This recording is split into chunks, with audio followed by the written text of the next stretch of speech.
I just found out my wife secretly sold our family home for $450, $0 behind my back to settle her scammer sister's debts, and now she's threatening to take me to court over ownership, despite her betrayal destroying everything we built.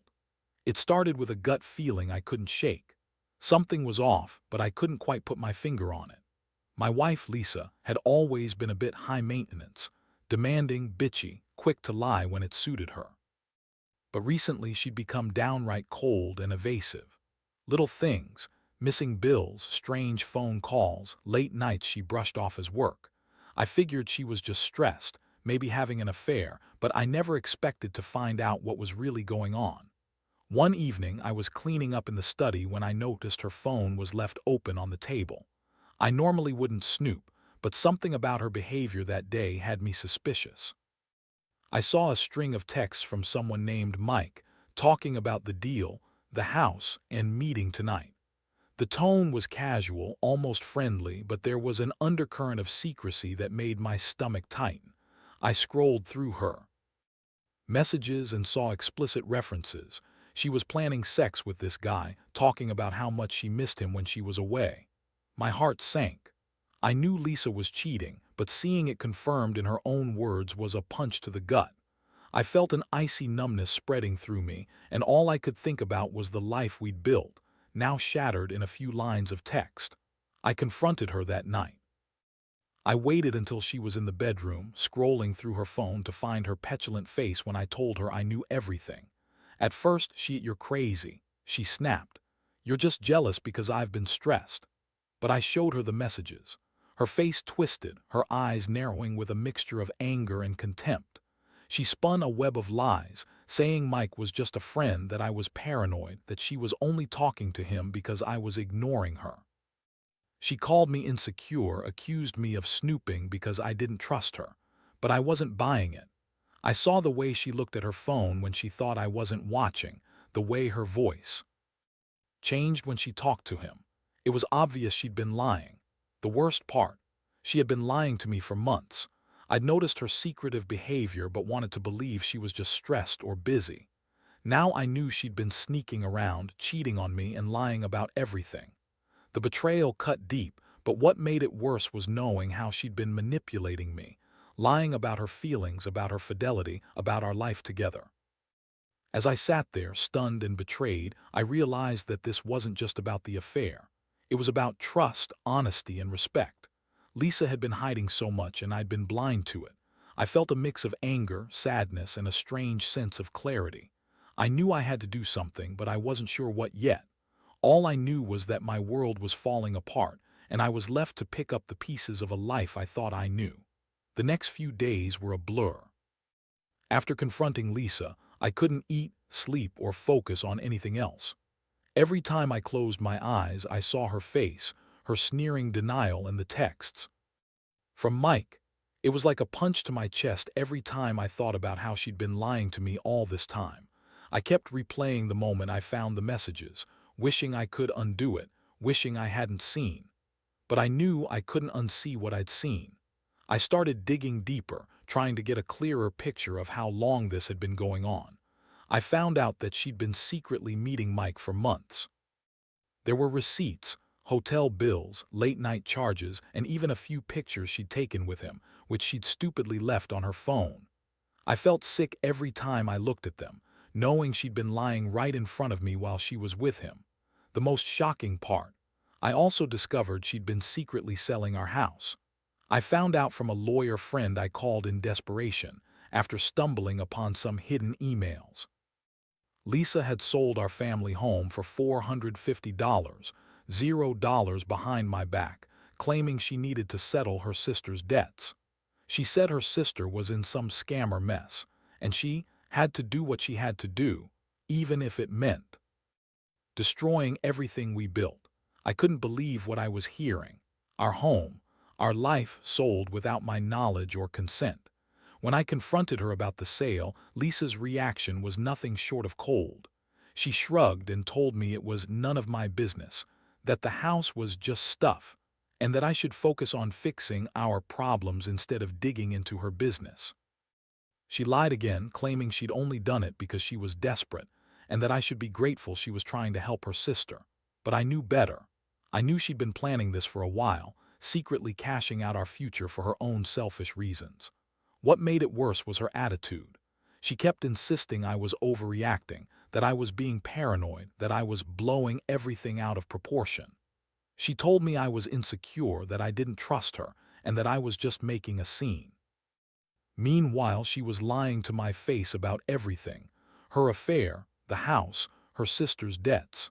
It was like she thought she could get away with anything, that her lies would just keep piling up and I'd never catch on. I felt betrayed, furious, and helpless all at once. I'd given her my life, my trust, everything I had. And in return, she'd been sneaking around, cheating, and secretly selling our house. The thought of her walking out with her new lover, having taken everything I cared about, made me feel like I'd been punched in the stomach. I kept asking myself how I hadn't seen it coming, how I'd been so blind to her manipulations. But the truth was, I'd been too trusting, too naive. That night I sat alone in the dark, staring at the ceiling, trying to process what I'd uncovered. I was angry at her, yes, but more than that, I was hurt. Hurt that she could betray me so easily, so completely. It was like she'd been planning her escape for months, and I was just some fool who'd been left behind. I couldn't believe I married someone so selfish, so willing to destroy everything we'd built just to cover her own ass and help her sister scam her way out of debts. I knew I had to decide what to do next. Part of me wanted to fight, to take her to court over the house, to expose her lies and make her pay for what she'd done. But another part just wanted to walk away, to start over somewhere new, far from this mess. Whatever I decided, I knew my life would never be the same. The trust was gone, shattered into tiny pieces, and I had to figure out how to pick up the pieces and move on. Over the next few days, everything felt like a nightmare I couldn't wake up from. My head was spinning, trying to process the betrayal, the lies, the sale of our house, our entire life together. I couldn't even look at Lisa the same way anymore. The woman I thought I knew turned out to be a complete stranger, someone capable of lying, cheating, and secretly cashing out our future for her sister's scam debts. I kept thinking about the money, 450, gone without my consent, and all the plans we had that now seemed so fragile. I decided I needed to get some clarity, so I reached out to my lawyer friend, Jason. I told him everything about the affair, the house sale, her lies. I needed to know what legal options I had, especially since she was threatening to take me to court over ownership. I asked him, flat out, could she really do that? Could she just sell our house behind my back and then turn around and claim she owns everything? His answer was a punch in the gut. He explained that because I was listed as co-owner, she couldn't legally sell the house without my signature. But the catch was that she had transferred the ownership into her name before selling it. Legally, that meant she might have some claim to it, especially if she could argue she was the primary resident or that I'd abandoned the property. That's when I remembered. She'd been acting strange about the house. She'd been talking about moving out, saying she needed space, and suddenly she was taking steps to put the house in her name. I'd brushed it off as just her being moody, but now I saw it differently. She'd been planning her escape, selling everything behind my back and trying to make it look like I'd abandoned her or that I didn't care about the house. I felt a surge of rage. How could she do this? How could she destroy everything we'd built, our home, our life, just to cover her tracks? The more I thought about it, the more I realized she'd been manipulating me from the start, lying about her finances, her whereabouts, her feelings. And now she was threatening to take me to court, claiming ownership, trying to turn everything against me. I knew I had to act fast. I started gathering evidence, texts, emails, receipts, everything I could find that proved her deception. I also contacted a real estate attorney to explore my options. I wasn't going to let her get away with this. I had worked my ass off to buy that house, to build a life with her, and now she was trying to steal it all, along with my peace of mind. The emotional toll was heavy. I'd gone from feeling betrayed and then furious. I kept replaying her words, her lies, her manipulations. It was like she'd been scheming behind my back for months, and I'd been too blind to see it. Every moment I spent thinking about her, the house, the money, just made me more angry. I'd trusted her, loved her, and she'd used that trust to destroy everything I cared about. Meanwhile, she kept calling, texting, trying to spin her story. She'd say she was doing what she had to do, that she was saving her sister, that I was overreacting. It was all bullshit. I knew she was lying. She'd been lying all along. I could see through her now.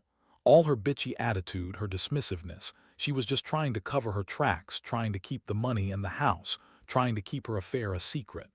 I realized that I couldn't keep pretending everything was okay. I had to decide whether to fight her legally, to get a court order to freeze the house, or to walk away and start over. Part of me wanted to tear her apart, expose her lies publicly, and make her pay for what she'd done.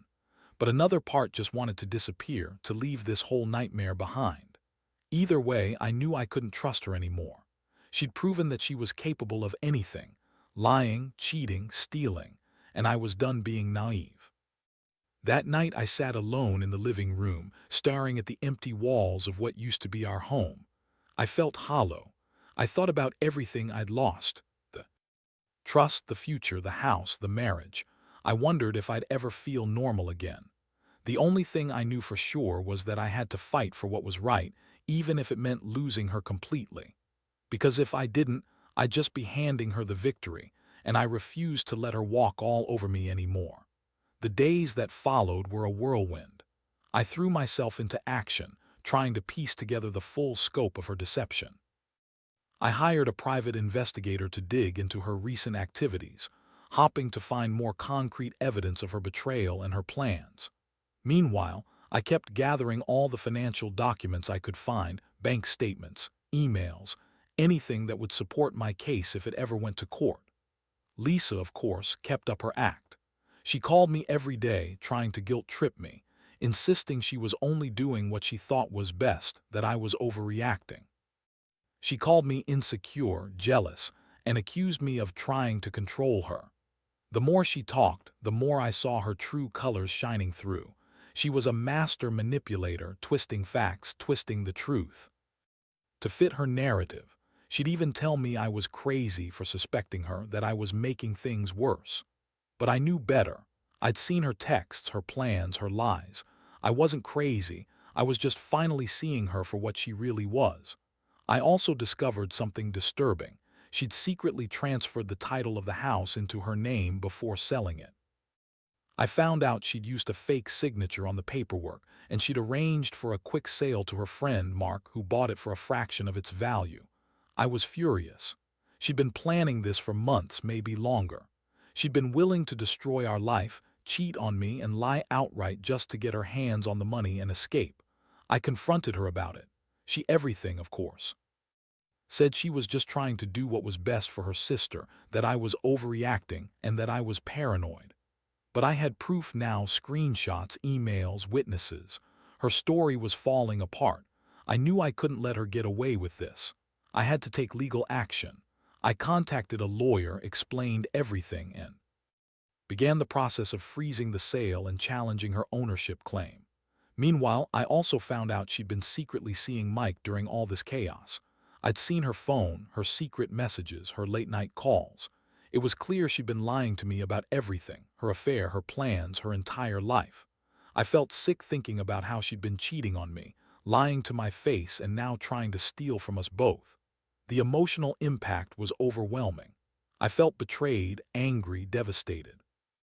I couldn't believe I married someone so selfish, so manipulative.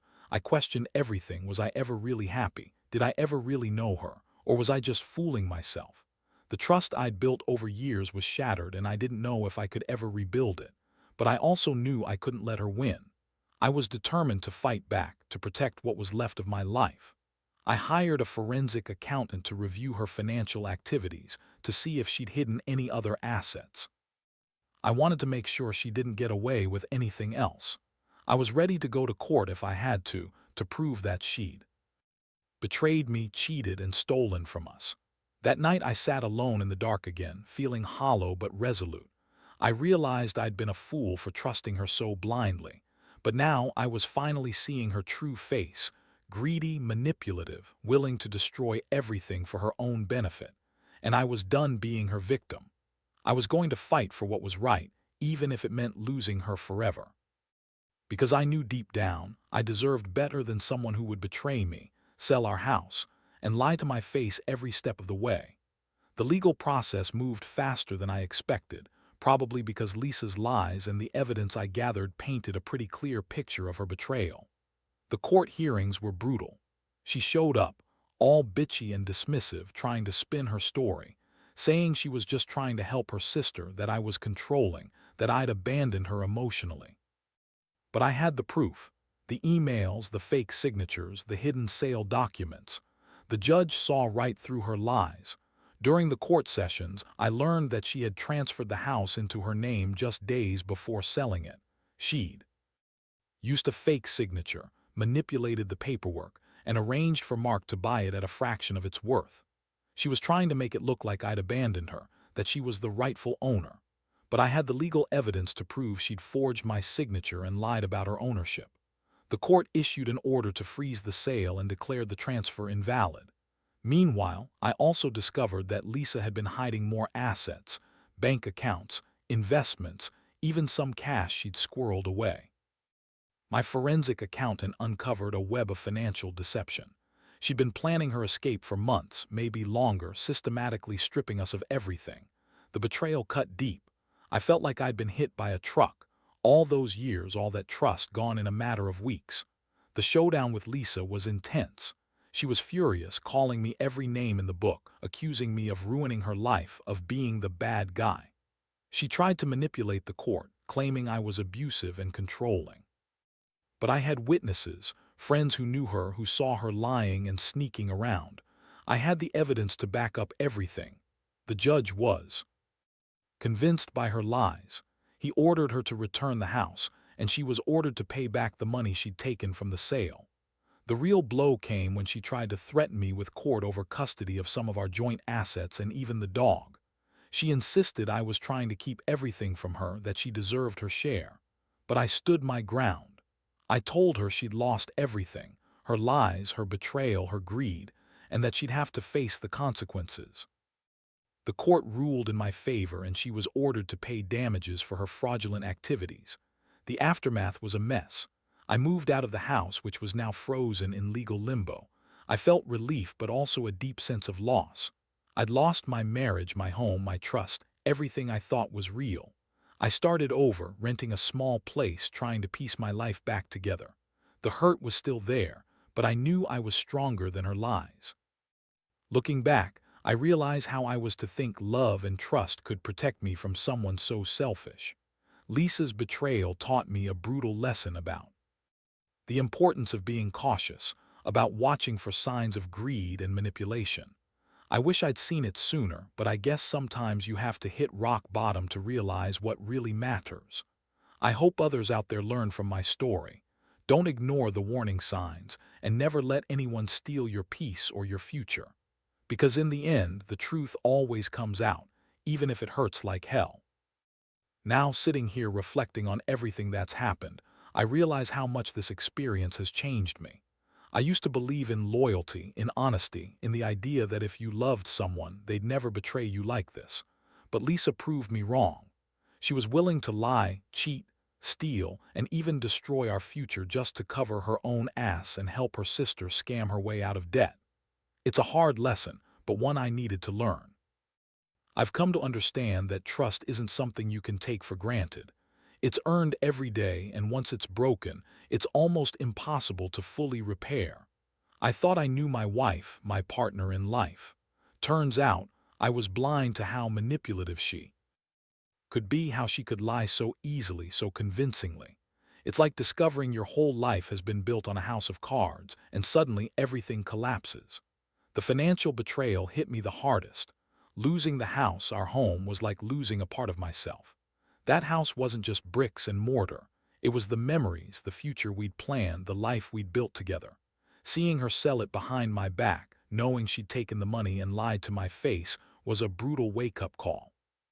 It made me realize that money can sometimes reveal a person's true character more than words ever could. As I moved forward, I focused on rebuilding my life. I found a new place to live, started working on my own financial stability, and slowly began to heal from the emotional wounds. It's not easy. Sometimes I still wake up feeling angry or betrayed. But I've learned to be cautious, to watch for signs of manipulation, and to trust my instincts more. Most importantly, I've come to accept that not everyone is who they seem to be at first glance. Sometimes, the people closest to us can hide their true intentions right under our noses. That realization is painful, but it's also a necessary part of growth.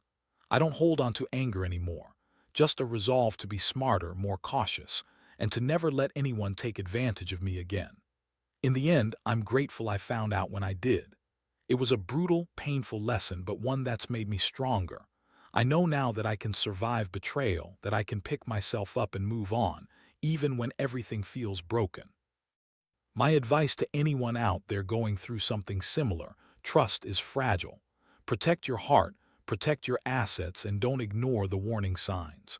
Because if you do, you might find yourself losing more than you ever thought possible. And that's a lesson I'll never forget.